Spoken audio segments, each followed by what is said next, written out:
Okay, can everybody see that? Yep. Everybody, can everybody see the first slide? Yes. Okay, so I did actually want to say, just listening in, Chris, I'd be very, very worried if she sticks to that limit that her husband set her, because I can't see it.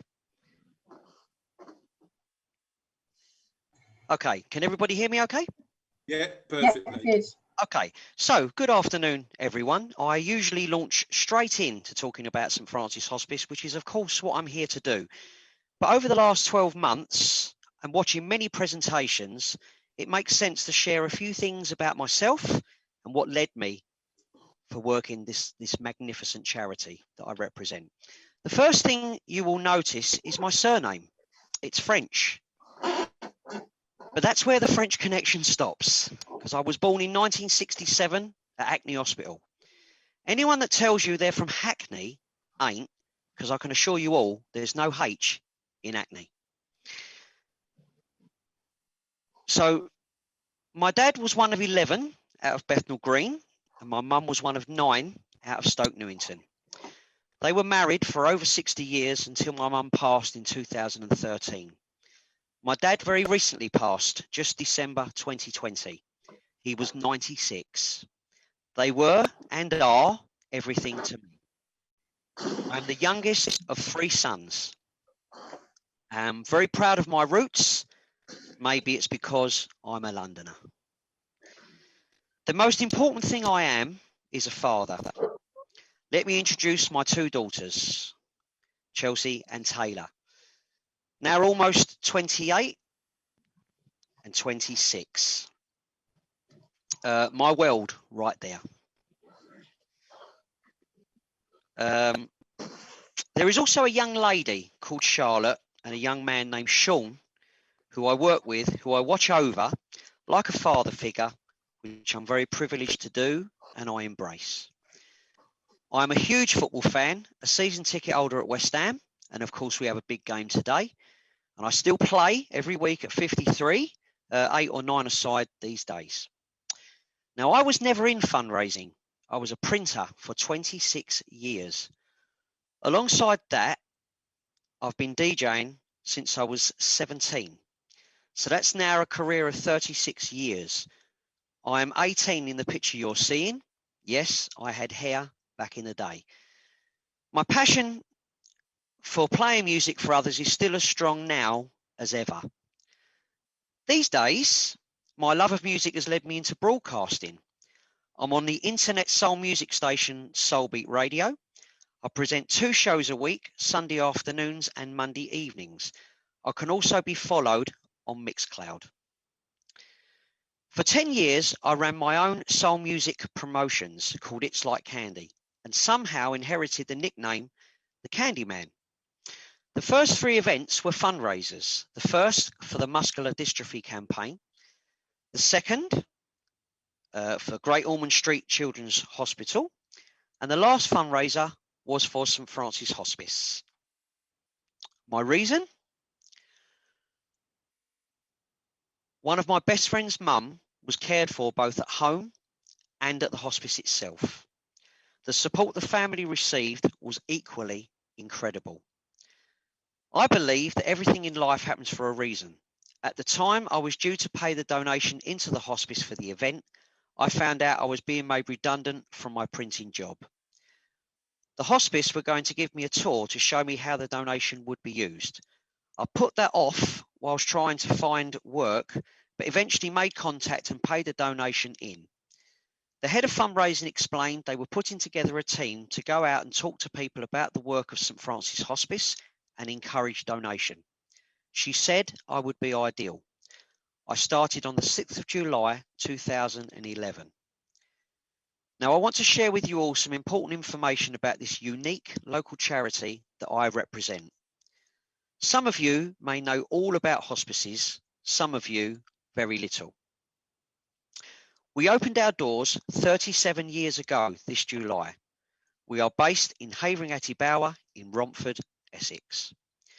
We are one of the largest adult hospices in the UK, covering Havering, Brentwood, Barking and Dagenham, Redbridge and West Essex. Almost 1 million people. Our patients range from the ages of 18 upwards, though there is a transitional program for young adults who have life-limiting illness and will need our care once they turn 18. Of course, our patients' age go right up to 100 plus. We are a 22-bed inpatient unit operating on 18 due to funding. More funding means we could employ more medical staff, which in turn means we could have more patients. Because of COVID-19, we currently operate on 16 beds. Many mistake us for being just a cancer charity. Not so. We are caring for patients and patients' families living with any life-limiting illness. Cancer, heart disease, motor neurone disease are just a few examples. You may all remember the Ice Bucket Challenge a few years back. That was to raise awareness for MND. We have a fair few patients with motor neurone disease at the hospice. The majority of our care takes place out in the community. Your own home, residential homes, nursing homes. The Hospice at Home team are exceptional. It's exactly the same level of care you'd receive at the hospice itself. Every service we provide to our patients and patients' families is free of charge. We receive approximately 23% funding from the NHS and government combined. That means there is an enormous amount that needs to be raised in voluntary income each year. Sorry, I just lost my thread. Just to cover all running costs, but it's a challenge we embrace. Pemberton Place is our day clinic for our outpatients, those who are well enough to live at home with their illness, but come in and access our services and go home at the end of that day. There is a strong family support and bereavement team and a team of fully trained volunteers that assist them. Orange Line is a telephone service that supports the lonely, isolated, and recently bereaved. You do not have to be under the umbrella of the hospice to access this service, and again, lots of volunteers help with this. There are between 900 and 1,000 volunteers helping with all aspects, which I would explain if asked in a one-to-one. Retail plays a huge part in supporting the hospice. You would have all seen a St Francis Hospice shop at some point. They are all over our catchment area. Before COVID, we offered a full house clearance service, and we also operate on eBay. Legacy plays an important part in funding the hospice. We do receive healthy donation from wills, though we often aren't aware this is coming. We also apply for trusts and grants constantly. And then there's fundraising. As an individual, you can do anything from sponsor a nurse to playing the weekly lottery, just £1 a week. Would any of you love to win £1,000 in the weekly draw? If you don't win, your £1 a week aids patient care. Surely that's a win too. In my time at St Francis Hospice, I've been involved in event, community and corporate fundraising. I've been all over the communities whom we care for, placing orange collection boxes in shops for the hospice, and the pennies soon mount up. I've worked in most banks, most supermarkets and most of the shopping centres. Anywhere we've been chosen as Charity of the Year. Pretty much everywhere in my quest to raise awareness and to try and get support. We've always done lots of events, all halted by COVID-19 of course, but that will return. These days, this Cockney boy is trusted in the corporate world. Pictured here is the team from Beresford's estate agents. This was just after a cycle challenge. There is so much more I could tell you if you wanted a one-to-one with me, and more importantly, find a way to do a little something in support of your local hospice. It's about finding your fit and doing your bit. We are currently asking all individuals, groups and businesses to go orange for at least one day in the month of July. We're focusing at the hospice on the 2nd of July, but you don't have to do that day. You find a day in July that suits you.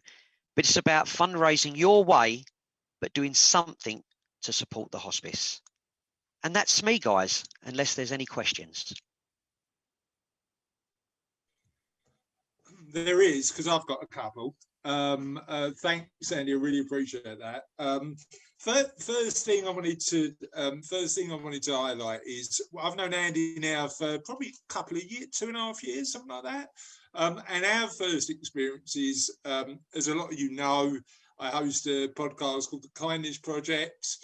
Andy very kindly came on and talked about the hospice on the podcast, and it's one of our most popular shows on the podcast.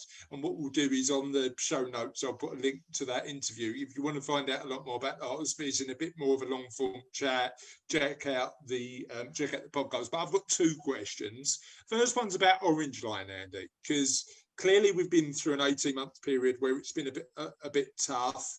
And loneliness and isolation as sort of, particularly for people living on their own, has been a lot more prominent. Help me understand what the demand has been for Orange Line and how that's changed. Sure. The great thing about Orange Line, there was some years ago, there was obviously a need for it. And how we were going to fund that, I just do not know, because the funding that we do raise, it goes on our medical services, our patients and patients' care. So they applied to the National Lottery for funding to set up Orange Line, and they were successful. But it was only a year's grant to start with. And so after that, every single year, they go through that scare of having to make that application. But it was very clear after 12 months that need was there. Now, I'd like to share with you all a very, very quick story about just how important Orange Line is and the impact that it has. In these days, I was an ambassador. So I used to go around the community, literally knocking on doors and talking to people about our work and how they could support. And one day I was in Collier Row and I knocked on a gentleman's door. I would place that gentleman at around about late 20s, early 30s. He was very disheveled, didn't look like he'd washed that day. I'm not even sure if he knew, Chris, what day it was, what month it was, anything like that. His story in a nutshell was that he was an only child and he had that scenario where his mother and his father were both ill at the same time. Now, he'd given up work to be his mother's primary carer, but at this time, his father was in hospital and so was his mother.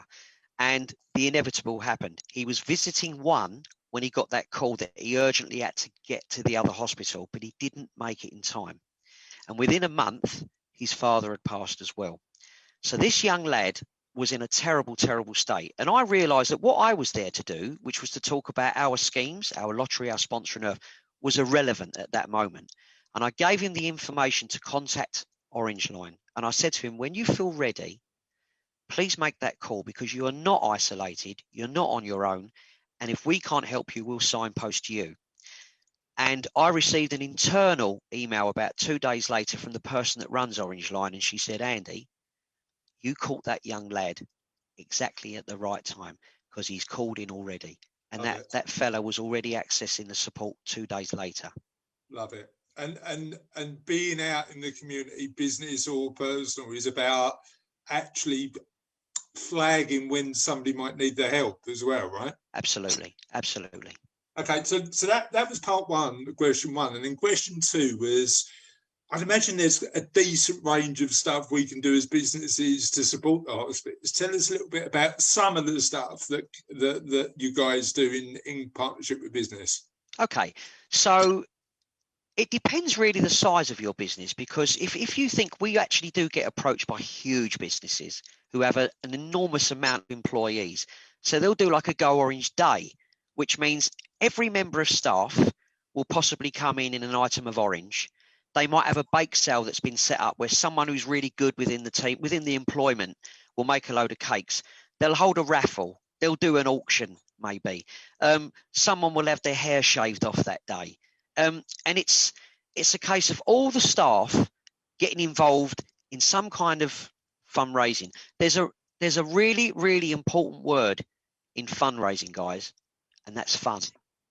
That's fun. So have some fun when you're doing what you're doing. So again, if you are the size of a big business, it might be not be difficult to get a good donation together. But one of the things that I learned when I first became a fundraiser is, Chris Dames, I would never walk up to you and say, Chris, could you donate £1,000 to the hospice, please? Because that's not right. But actually, you, Chris Dames, could generate £1,000, because it's about, you know, that old thing in life. It's not what you know, it's who you know. It's your work colleagues, your friends, your family, your loved ones, your best friends. And it's about saying that I'm going to go and do the London Marathon. Would you get behind me?